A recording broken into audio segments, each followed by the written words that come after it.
Hey friends, happy Lutheran Schools Week and happy Read Across America Day. I'm so sad that we aren't together to read in our classroom, but I decided to come into our school's library and read a story for you. It's one of my favorites. And I hope that you will take some time as you wind down after your day, after dinner, and maybe after a bath, and you just kind of get cozy on the couch and take a moment and just listen. I promise to show you the pictures. Don't worry, I will show you the pictures. And enjoy one of my favorite stories, and it is Bread and Jam for Francis. And it is written by Russell Hoban, and it was illustrated by Lillian Hoban. All right, so here we go. It was breakfast time, and everyone was at the table. Father was eating his egg. Mother was eating her egg. Gloria was sitting in a high chair and eating her egg too. Francis was eating bread and jam. What a lovely egg, said Father. If there is one thing I am fond of for breakfast, it is a soft-boiled egg. Yes, said Mother, spooning up egg for the baby. It is just the thing to start the day off right. Ah, said Gloria and ate up her egg. Frances did not eat her egg. She sang a little song to it. She sang very softly. I do not like the way you slide. I do not like your soft inside. And I do not like you lots of ways. And I could do for many days without eggs. What did you say, Francis? Asked Father. Nothing, said Francis, spreading jam on another slice of bread. Why do you keep eating bread and jam, asked Father, when you have a lovely soft-boiled egg? One of the reasons I like bread and jam, said Francis, is that it doesn't slide off your spoon in a funny way. Well, of course, said Father. Not everyone is fond of a soft-boiled egg for breakfast, but there are many other kinds of eggs. There are sunny-side-up eggs and sunny-side-down eggs. Yes, said Francis, but sunny-side-up eggs lie on your plate and look at you in a funny way. And sunny-side-down eggs just lie on their stomachs and wait. Well, what about scrambled eggs, said Father. Scrambled eggs fall off the fork and roll under the table, said Francis. I think it's time to go to school now, said Mother. Frances picked up her books, her lunchbox, her jumping rope. Then she kissed her mother and father and skipped to the bus. While she waited for the bus, she skipped and she sang, Jam on biscuits, jam on toast, jam is the thing that I like the most. Jam is sticky, jam is sweet, jam is tasty, jam's a treat. Raspberry, strawberry, gooseberry, I am very fond of jam. That evening for breakfast, Mother cooked breaded veal cutlets with string beans and baked potatoes. Oh, said Father, what is there handsomer on a plate and tastier to eat than breaded veal cutlets? It is a nice dish, isn't it, said Mother. Eat up the string bean, Gloria. Oh, said Gloria, and she ate it up. She had already eaten her dinner of strained beef and sweet potatoes, but she liked to practice with a string bean when she could. Where do breaded veal cutlets come from? Asked Francis. And why are French cut stringless beans called string beans? We can talk about that another time, said Father. Now it's time to eat your dinner. Francis looked at her plate and sang, What do cutlets wear before they're breaded? Flannel nightgowns, cowboy boots, furry jackets, sailor suits. Then she spread jam on a slice of bread and took a bite. She won't try anything new, said Mother to Father. She just eats bread and jam. How do you know what you'll like if you won't even try anything, asked Father. Well, said Francis, there are many different things to eat, and they taste many different ways. But when I have bread and jam, I always know what I'm getting, and I'm always pleased. You try new things in your school lunches, said Mother. Today I gave you a chicken salad sandwich. There now, said Father to Francis, wasn't it good? Well, said Francis, I traded it to Albert.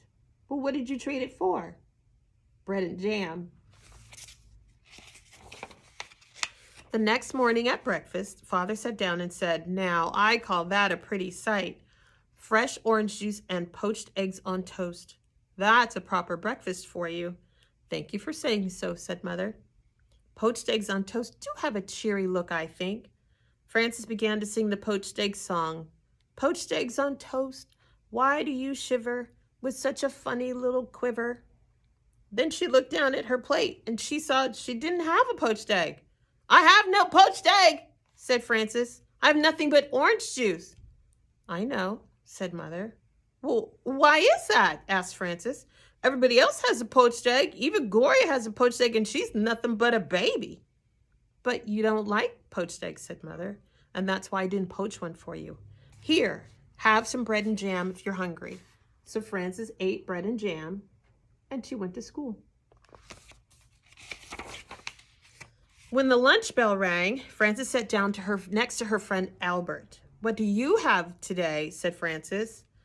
I have cream cheese, cucumber, and tomato sandwich on rye bread, said Albert, and a pickle to go with it, and a hard-boiled egg, and a little cardboard shaker of salt to go with that, and a thermos bottle of milk, and a bunch of grapes, and a tangerine, and a pudding cup, and a spoon to go with it. What do you have? Frances opened her lunch. Bread and jam, she said, and milk. You're lucky, said Albert. That's just what you like. Now you don't have to trade.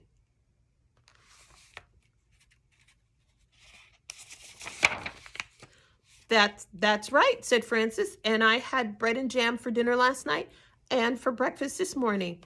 You certainly are lucky, said Albert. Yes, said Frances, I'm a very lucky girl, I guess, but I'll trade if you want to. That's all right, said Albert. I like cream cheese with cucumbers and tomatoes on rye. Albert took 2 napkins from his lunchbox. He tucked one under his chin, and he spread the other on his desk like a tablecloth. He arranged his lunch neatly on the napkin. With his spoon, he cracked the shell of the hard-boiled egg. He peeled away the shell a bit off the end. He sprinkled salt on the yolk and set the egg down again. He opened up his thermos bottle and filled it with milk. Then he was ready to eat his lunch. He took a bite of sandwich, a bite of pickle, a bite of hard-boiled egg, and a drink of milk. Then he sprinkled more salt on the egg and went around again.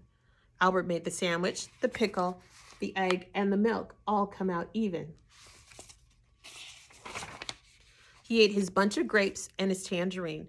Then he cleared away the crumpled paper, the eggshell, and the tangerine peel. Then he ate his pudding. He put his pudding cup in the middle of his napkin. He took a spoon and he ate all the pudding. Then Albert folded up his napkin and put them away. He put away his cardboard salt shaker and his spoon. He put the top back on his thermos bottle. He shut his lunchbox. He put it back inside his desk and he sighed. "Oh, I like to have a good lunch," said Albert. Frances ate her bread and jam and drank her milk. Then she went out to the playground and jumped rope. She didn't jump as fast as she had jumped in the morning, and she sang, "Jam in the morning, jam at noon, bread and jam by the light of the moon. Jam is very nice." When Frances got home from school, Mother said, "I know how you like to have a nice snack when you come home, and I have one all ready for you." "I do like snacks," said Frances, running to the kitchen. "Here it is," said Mother, "a glass of milk and some nice bread and jam for you." Aren't you worried that I will maybe get sick and all my teeth will fall out from eating so much bread and jam?" asked Frances. "I don't think that will happen for quite a while," said Mother, "so eat it all up and enjoy it." Frances ate most of her bread and jam, but she didn't eat all of it. After her snack, she went outside to jump rope. Frances jumped a little more slowly than she had jumped at noon, and she sang, "Jam for snacks, jam for meals. I know how a jam jar feels, full of jam." That evening for dinner, Mother cooked spaghetti and meatballs with tomato sauce. "I'm glad to see there will be enough for second helping," said Father, "because spaghetti is one of my favorite dishes." It's one of mine too. "Spaghetti and meatballs is a favorite for everybody," said Mother. "Try a little spaghetti, Gloria." Gloria, said Gloria, and tried the spaghetti. Frances looked down at her plate and saw there was no spaghetti and meatballs on it. There was a slice of bread and a jar of jam. Frances began to cry. "Oh, my goodness," said Mother. "Frances is crying. What is the matter?" asked Frances. Frances looked down at her plate and she sang a little sad song. She sang so softly that Mother and Father could barely hear her. "What I am is tired of jam. I want spaghetti and meatballs, said Frances. May I have some, please? I had no idea that you even like spaghetti and meatballs, said Mother.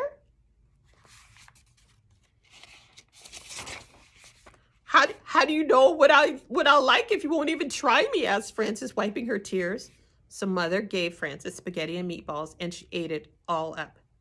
The next day, when the school bell rang for lunch, Albert said, "What do you have today?" "Well," Frances said, laying a paper doily on her desk and setting a tiny vase of violets in the middle of it. "Let's see." And she arranged her lunch on the doily. "I have a thermos bottle with cream of tomato soup," she said, "and a lobster salad sandwich on thin slices of white bread. I have celery, carrot sticks, and black olives. And a little cardboard shaker of salt for the celery. I have 2 plums and a tiny basket of cherries, and vanilla pudding with chocolate sprinkles and a spoon to eat it with." "That's a good lunch," said Albert. "I think it's nice that there are all kinds of different lunches and breakfasts and dinners and snacks. I think eating is nice."